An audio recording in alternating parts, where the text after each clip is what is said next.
Hi, this is Portia, and welcome back to the joint reading of White Rage, The Unspoken Truth of Our Racial Divide by Carol Anderson. If you've been reading along, we are on page 23. Still on chapter 1, but we've been discussing a lot along the way. So, second paragraph, page 23, chapter 1, which is Reconstructing Reconstruction. For many Northern congressmen, the Black Codes sparked a general sense of outrage. Even some Southern whites thought the codes were just a bit too audacious and precipitous. We showed our hand too soon, a Mississippi planter conceded. We ought to have waited till the troops were withdrawn and our representatives admitted to Congress. Then we could have had everything our way. He was right. Voluminous testimony about whippings, killings, and virtual slavery were all too much for Congress to stomach. Hearing about those were too much. The sight of unrepentant leaders of the Confederacy, such as Gettysburg General Benjamin Humphreys, now Mississippi governor, fully ensconced in state governments as if the war had never happened, was infuriating. The smugness of Andrew Johnson, who was president, as some said, only because of John Wilkes Booth, the man that assassinated Abraham Lincoln, who was rebuilding the nation without even the advice and counsel of the legislative branch, was unacceptable. For Congress, the core issue was the newly emancipated. Without any rights, without any citizenship, they'd be left without any hope. They would be at the mercy of the same slaveocracy that had left more than 600,000 dead. 600,000 enslaved people dead. If the radical Republicans, led by Representative Thaddeus Stevens, a Republican from Pennsylvania, and Senator Charles Sumner, a Republican from Massachusetts, sought for African Americans a sweeping agenda: land, citizenship, and the vote, and that is what made them radical. The majority of Congress was unwilling to go that far. Moderate Republicans did believe, however, that Johnson had not gone far enough. At a bare minimum, citizenship needed to be fully acknowledged in the Freedmen's Bureau, which by law was set to shut its doors in April 1866, had to continue setting up schools for the newly freed, because at the time of emancipation, just a little more than 3% of 4 million formerly enslaved were literate.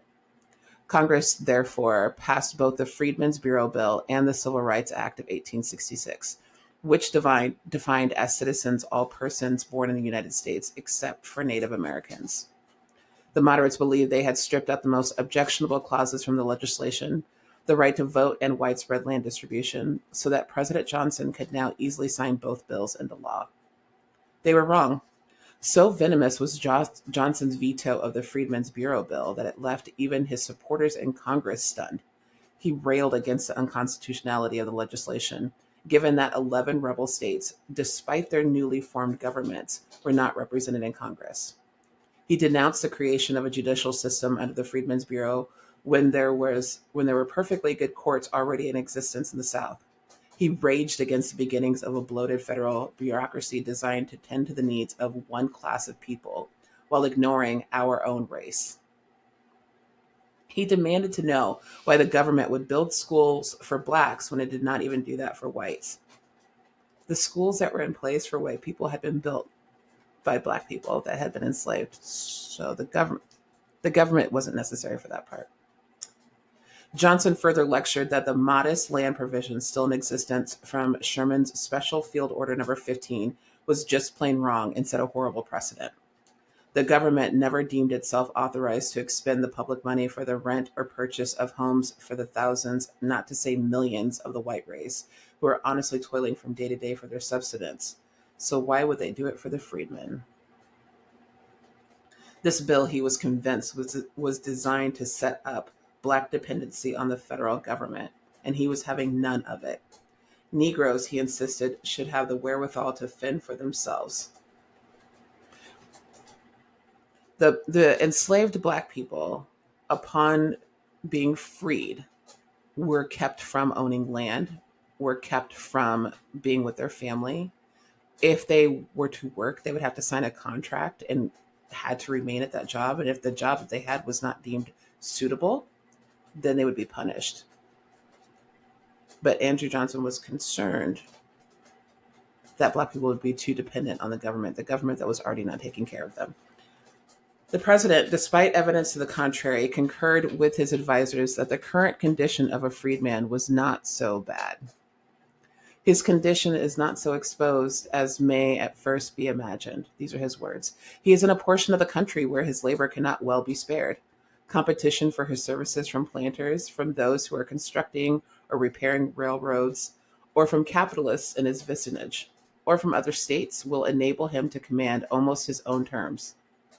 He also possesses a perfect right to change his place of abode, and if therefore he does not find one in community, or state a mode of life suited to his desires, or proper payment for his labor, he can move to another where labor is more esteemed and better rewarded. This is the type of gaslighting that we talk about. This man was so against making sure that Black Americans were taken care of, making sure that Black Americans had access to the most basic of resources. He was so against that he convinced himself and tried to convince others that the freedmen would be just fine. Never mind all of these different things that were put into place upon, again, the freeing of slaves. Just that level of gaslighting. Johnson insisted that the laws that regulate supply and demand will maintain their force and the wages of the laborer will be regulated thereby. Moreover, given these very highly favorable conditions, the president asserted Blacks could build their own schools and buy their own land instead of waiting for a handout from the government. With what money? With what money were Black people going to build their schools? With what supplies were Black people going to build their own schools? And with what money were they going to buy their own land?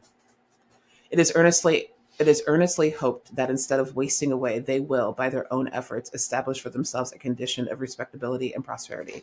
I want people to understand how insidious this is. After being enslaved, after being kidnapped from different areas of Africa and brought over to America and sold and auctioned off and beaten and raped and having no rights and treated as less than human, after all of that, Black Americans were quote unquote freed. And upon being freed, they were still stripped of any type of resources, any type of opportunities for jobs, land, to be reunited with their family, still stripped of all of that. All of these things were gone. And then when suggested to do more for the Black people, the president said, absolutely not. We don't want them dependent on the government. We should hope that they're going to find, with their own efforts, establish for themselves a condition of respectability and prosperity. There's the fact that there is not a direct path of logic in these chain of events should speak volumes when you hear Black people talk about the gaslighting that we deal with in America here. This right here is laying it out. Even as he complained bitterly that Congress would not recognize the duly elected representatives from the 11 rebel states he had welcomed back into the Union, Johnson ignored the fact that 7 of those states had either refused to ratify the 13th Amendment or stated that they would do so only with clauses that negated any federal authority, and 10 of them had instituted the Black Codes, which strongly suggested that slavery was alive and well in the Confederate South. Like Louisiana, those states proudly trumpeted the systemic exclusion of millions of African-descended people from the government. Similarly, while the president supposedly fretted about government intrusion into the economy, he voiced no concern whatsoever when the leaders of the Confederacy, whom he had just pardoned, used the power of the state via the Black Codes to derail the very market forces he touted as a cure for the post-slavery blues.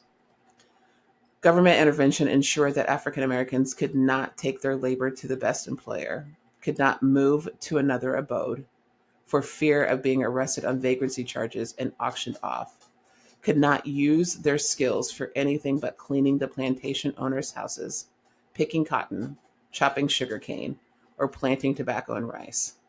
The laws of supply and demand, Johnson's alleged panacea, could not operate.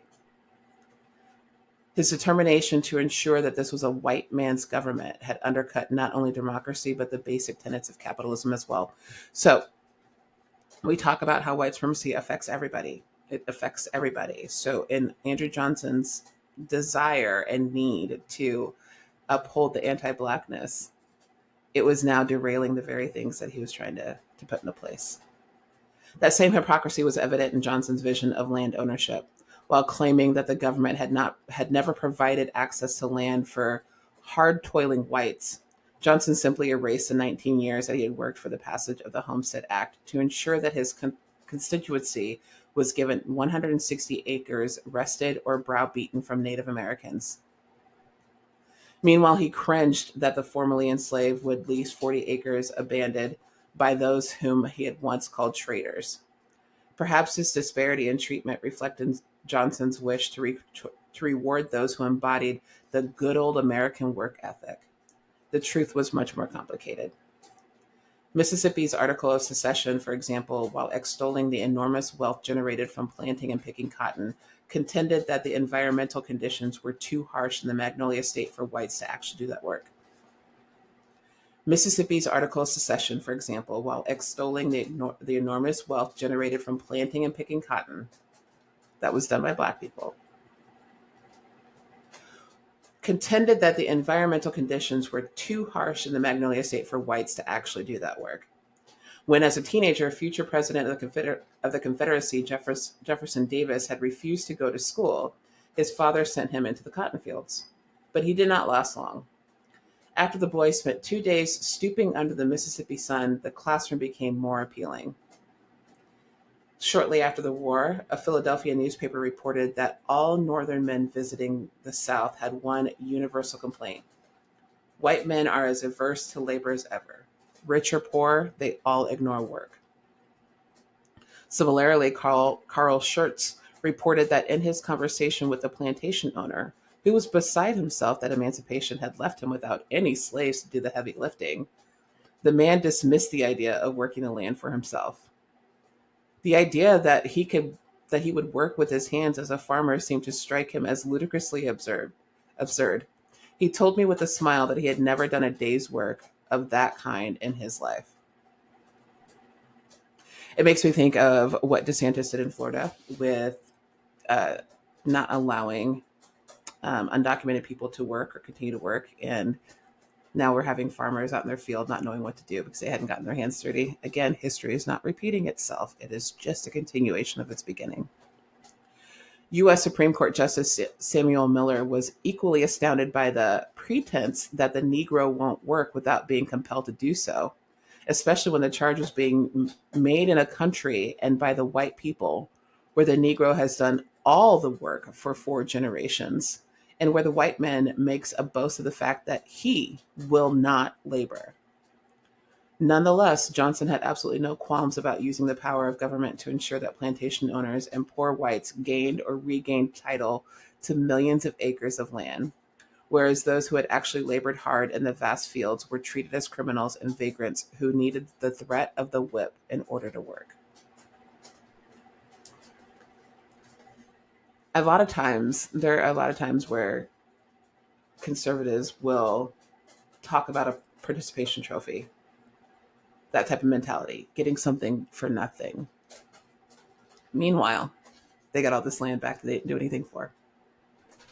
The president's concerns about a proposed judicial system where freed people might be able to find some justice for the violence raining down on them proved a similar Janus-faced sophistry. It's a weird word. Johnson insisted that the existing court structure was fair, equitable, and fully functioning. Southern courts, in fact, were racist, biased, obstructionist, and oblivious to Northern opinion. Southern judges and law enforcement officials looked the other way when ex-rebels committed violent crimes against Blacks and white unionists. State courts forbade testimony by Blacks, making crimes against African Americans nearly impossible to prove, not even allowed to testify in court. Black veterans of the Union Army were particular targets of unpunished violence, and the pile of corpses and dismembered bodies, whose perpetrators were walking around scot-free, showed that Johnson had misrepresented what Southern courts were in fact designed to do: provide legal cover for terror.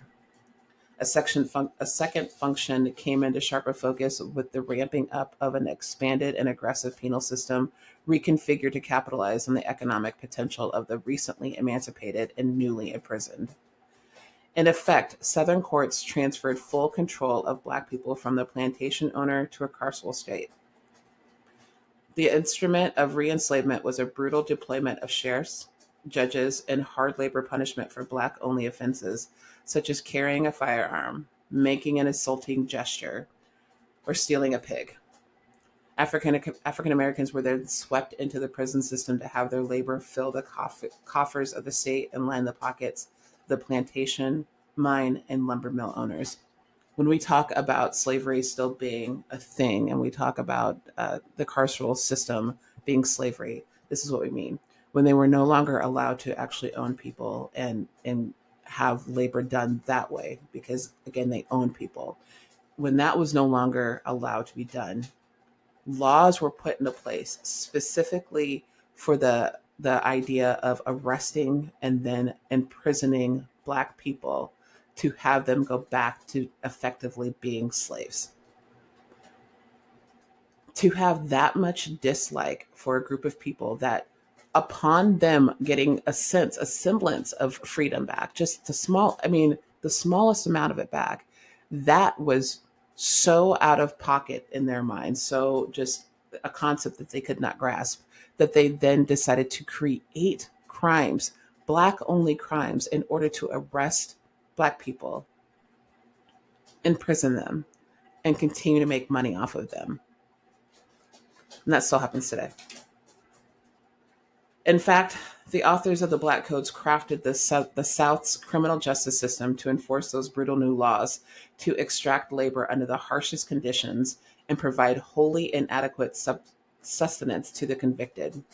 Those who died working the fields or in the mines could be easily replaced by more Black bodies charged with vagrancy and handed a death sentence. As the flow of convict labor poured through the system, states either built or expanded the jurisdiction of their courts to handle this surge of cases. Justice, however, contrary to anything the president said, was never on the docket.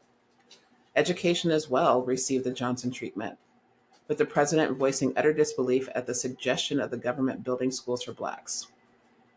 To be sure, the South did not have a tradition of public schooling for anyone, least of all poor whites or Blacks. The planters believed that state government had no right to intervene in the education of children, and by extension, the larger social arrangement. As in most oppressive societies, those in power knew that an educated population would only upset the political and economic order. Indeed, in the antebellum South, the enslaved were actively forbidden from learning to read and write. Many paid dearly for their literacy. One man endured 3 brutal whippings to conceal his pursuit of education. He was beaten to stop learning. In another instance, a slave by the name of Scipio was put to death for teaching a slave child how to read and spell, and the child was severely beaten to make him forget what he had learned. The South's defeat had little to no effect on that power dynamic. General Howard's appointee in Louisiana warned him that whites had made clear that all that stood between them and stripping Blacks of any hope of land and education was a thin line of Union troops. Then he ominously added that if the soldiers were removed, Black schools would be the first thing to vanish. Indeed, one Louisiana legislator, when first seeing a school opened by the Freedmen's Bureau, exclaimed, "What? For niggers?" Johnson was right in line with these attitudes. If Blacks wanted schools, the president was clear they would have to build their own. In fact, African Americans did not wait for Johnson's blessing, let alone for government support or a white benefactor. One Freedmen's Bureau official recorded, "Throughout the entire South, an effort is being made by the colored people to educate themselves." He identified at least 500 schools built, staffed, and run by Black people. We will make it happen by Black people. In Georgia, for example, by the fall of 1866, African Americans financed entirely or in part 96 of the 123 day and evening schools. Harriet Beecher Stowe remarked, "They rushed not to the grog shop, but to the schoolroom. They cried for the spelling book as bread and pleaded for teachers as a necessity of life." Although many poor whites languished, refusing to attend schools built under the supposed nigger programs of the Freedmen's Bureau, the formerly enslaved emerged with a fundamentally different consciousness of literacy that viewed reading and writing as a contradiction of oppression. Instead of offering any support to those who embodied the self-reliance he said he valued, Johnson was blind to the Herculean and impressive effort that blacks had mounted in the South, and he demanded that they do even more without any help. The Civil Rights Bill of 1866 also came under attack by the president. In vetoing the proposed legislation, Johnson raised several telling objections. He argued that blacks had to earn their citizenship, reminding Congress that African Americans had just emerged from slavery and therefore should pass through a certain probation before attaining the coveted prize. There was to be no born on American soil lottery, he intoned. Instead, they had to give evidence of their fitness to receive and to exercise the rights of citizens. For Johnson, nearly 250 years of unpaid toil to build one of the wealthiest nations on earth did not earn citizenship. And so, by his veto, he rendered the Civil Rights Bill null and void, fearing it would establish for the security of the colored race safeguards which go infinitely beyond any that the general government has ever provided for the white race. In fact, he continued, the bill is made to operate in favor of the colored and against the white race. This, a simple injunction against discriminating against blacks, was labeled as favoritism, and that is what made the proposed legislation so patently unacceptable. The Civil Rights Bill, Johnson complained, was just the opening salvo in the radical Republicans' efforts to protect niggers. This portion of this chapter is the clearest way of describing moving the goalpost. The world, the country at this point has been designed clearly and solely for white people. Again, going back to kidnapping African people of African descent to bring them over to the country to then essentially build the country, work for them, be beaten by them, be raped by them, be treated as less than human. White people have had a lead. They've had a head start. And any type of humanizing of black people, any type of humanizing of people of African descent was enough to send Andrew Johnson spiraling so bad that he did everything to keep everything away from African people, from people of African descent, from the enslaved people. He kept insisting that things were set up to uplift, to protect the enslaved or formerly enslaved people and leave out the white people, when again, the country was designed for the advancement of white people. Everything about this country and how it started and how it currently exists has been for the advancement of white people, and it's just not enough. We're going to stop there. I want this to be a good place for you all to think about, for you all to really kind of sit and absorb, because this chapter talked about, again, or this portion of the chapter talked about the very blatant gaslighting of Black people, Black Americans, people of African descent, the gaslighting into believing that you all are free, but you don't get anything. And then telling us that we should be able to survive and thrive on our own while not having access to any resources. I want you to think about the fact that even with all of those roadblocks in place and all of those things that are set up to have us fail, we were still able to build schools and start the education. And that is what incensed the president, because everything that he took away did not stop Black Americans or Black people, people of African descent, did not stop them from still getting what they wanted and needed, which was schooling for education and things to make sure they could thrive on their own. And then in response to that, he pulled away a civil rights bill because he just could not fathom people of African descent thriving in any way. The mere survival and existence of the Black people and people of African descent is enough for Andrew Johnson to say, absolutely not. You all get nothing. The mere existence of people of African descent made him believe that everybody was against white people just by the existence of people of African descent.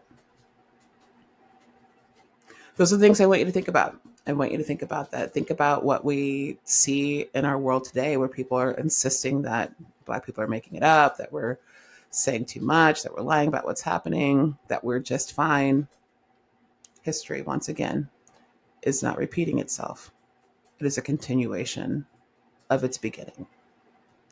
Thanks for going through this portion of the chapter with me.